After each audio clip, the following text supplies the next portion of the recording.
God condemns going to court. 1 Corinthians chapter 6 and verse 7.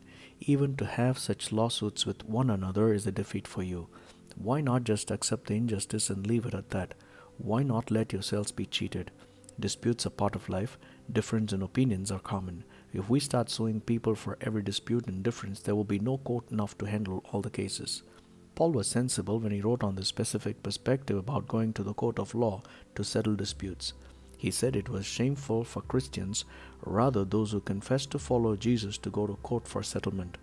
Paul wrote that during the Lord's return, we who faithfully follow Jesus would be the ones to judge everyone, whereas if we go to the court for our issues, it seems to be contradicting. Paul was practical, and he knew that when many people come together for some common cause, there can possibly be issues concerning decision making and so on. He said if any discrepancy would arise, that should be settled within the church, with some wise person neutrally handling the issue, and the parties concerned should amicably settle down. Nevertheless, today the contrast happens, since those who sue the other person does not sue for justice but for extracting exorbitant money as a deal, and the attorney makes his living out of these lousy moneymongers.